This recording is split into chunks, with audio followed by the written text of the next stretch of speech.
सियावर रामचंद्र जी की जय।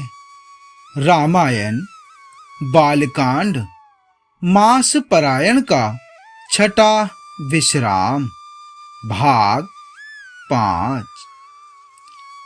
जब प्रभु श्री रामचंद्र जी ने बाल क्रीड़ा की और समस्त नगरवासियों को सुख दिया, कौशल्या जी कभी उन्हें गोद में लेकर हिलाती, कभी डुलाती और कभी पालने में लिटाकर झुलाती थी। प्रेम में मग्न कौशल्या जी रात और दिन का बीतना नहीं जानती थी। पुत्र के स्नेहवश माता उनके बाल चरित्रों का गान किया करती थी। एक बार माता ने श्री रामचंद्र जी को स्नान कराया और श्रृंगार करके पालने पर पौढ़ा दिया। फिर अपने कुल के इष्ट देव भगवान की पूजा के लिए स्नान किया। पूजा करके नैवेद्य चढ़ाया और स्वयं वहां गई जहां रसोई बनाई गई थी। फिर माता वहीं पूजा के स्थान में लौट आई और वहां आने पर पुत्र को इष्ट देव भगवान के लिए चढ़ाए हुए नैवेद्य का भोजन करते देखा।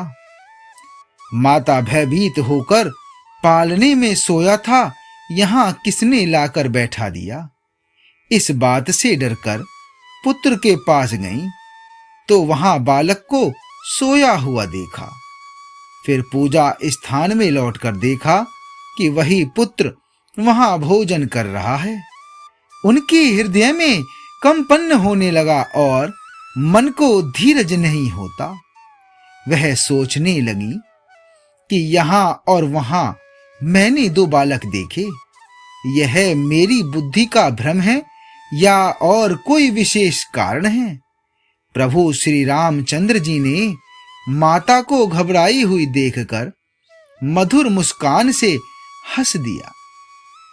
देख रावा मातहि निज अद्भुत रूप अखंड, रोम रोम प्रति लागे कोटि कोटि ब्रह्मांड।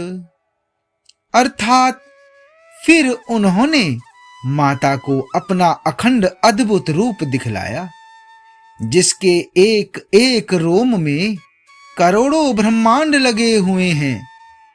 अगणित सूर्य, चंद्रमा, शिव, ब्रह्मा, बहुत से पर्वत, नदियां, समुद्र, पृथ्वी, वन, काल, कर्म, गुण, ज्ञान और स्वभाव देखे और वे पदार्थ भी देखे जो कभी सुने भी न थे। सब प्रकार से बलवती माया को देखा कि वह भगवान के सामने अत्यंत भयभीत हाथ जोड़े खड़ी हैं। जीव को देखा जिसे वह माया नचाती है और फिर भक्ति को देखा जो उस जीव को माया से छुड़ा देती है। तन पुलकित मुख वचन ने आवा, नयन मोद चरणन सिरुनावा। विस्मयवंत देखी मह तारी, भय बहुरी शिशु रूप खरारी। अर्थात माता का शरीर पुलकित हो गया, मुख से वचन नहीं निकलता। तब आंखें मूंद कर उन्होंने श्री रामचंद्र जी के चरणों में सिर नवाया। माता को आश्चर्यचकित देखकर घर के शत्रु श्री राम जी फिर बाल रूप हो गए। माता से स्तुति भी नहीं की जाती। वह डर गईं कि मैंने जगत पिता परमात्मा को पुत्र करके जाना। श्री हरि ने माता को बहुत प्रकार से समझाया और कहा कि हे माता, सुनो, यह बात कहीं पर भी नहीं कहना। कौशल्या जी बार बार हाथ जोड़कर विनय करती हैं कि हे प्रभु, मुझे आपकी माया अब कभी न व्यापे। भगवान ने बहुत प्रकार से बाल लीलाएं की और अपने सेवकों को अत्यंत आनंद दिया। कुछ समय बीतने पर चारों भाई बड़े होकर कुटुंबियों को सुख देने वाले हुए। तब गुरुजी ने जाकर चूड़ा कर्म संस्कार किया। ब्राह्मणों ने फिर बहुत सी दक्षिणा पाई चारों सुंदर राजकुमार बड़े ही मनोहर अपार चरित्र करते फिरते हैं। मन कर्म वचन अगोचर जोई, दशरथ अजिर विचर प्रभु सोई। भोजन करत बोल जब राजा, नहीं आवत तज बाल समाजा।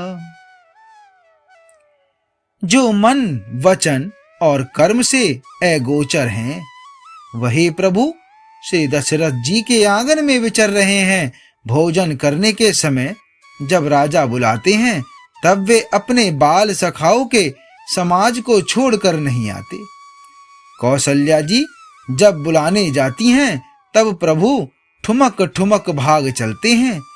जिनका वेद नीति इतना ही नहीं कहकर निरूपण करते हैं, और शिवजी ने जिनका अंत नहीं पाया, माता उन्हें हठ पूर्वक पकड़ने के लिए दौड़ती हैं। वे शरीर में धूल लपेटे हुए आए और राजा ने हंसकर उन्हें गोद में बैठा लिया। भोजन करते हैं पर चित्त चंचल है। अवसर पाकर मुंह में दही भात लपटाए किलकारी मारते हुए इधर उधर भाग चले। श्री रामचंद्र जी बहुत ही सरल, भोली और सुंदर मनभावनी बाल लीलाओं का सरस्वती, शेष जी, शिवजी और वेदों ने गान किया है। जिनका मन इन लीलाओं में अनुरक्त नहीं हुआ, विधाता ने उन मनुष्यों को वंचित कर दिया, नितांत भाग्यहीन बनाया। ज्यों ही सब भाई कुमार अवस्था के हुए, त्यों ही गुरु, पिता और माता ने उनका यज्ञोपवीत संस्कार कर दिया। श्री रघुनाथ जी भाइयों सहित गुरु के घर में विद्या पढ़ने गए और थोड़े ही समय में उनको सब विद्याएं आ गईं। चारों वेद जिनके स्वाभाविक श्वास हैं, वे भगवान पढ़े। यह बड़ा कौतुक अचरज है। चारों भाई विद्या, विनय, गुण और शील में बड़े निपुण हैं और सब राजाओं की लीलाओं के ही खेल खेलते हैं। हाथों में बाण और धनुष बहुत ही शोभा देते हैं। रूप देखते ही चराचर जड़ चेतन मोहित हो जाते हैं। वे सब भाई जिन गलियों में खेलते हुए निकलते हैं, उन गलियों के सभी स्त्री पुरुष उनको देखकर स्नेह से शिथिल हो जाते हैं अथवा ठिठक कर रह जाते हैं। कौशलपुरवासी नर नारी वृद्ध अरुबार, प्राण हुते प्रिय लागत सब, कहूँ राम कृपा। कौशलपुर के रहने वाले स्त्री पुरुष, बूढ़े और बालक सभी को कृपालु श्री रामचंद्र जी प्राणों से भी बढ़कर प्रिय लगते हैं।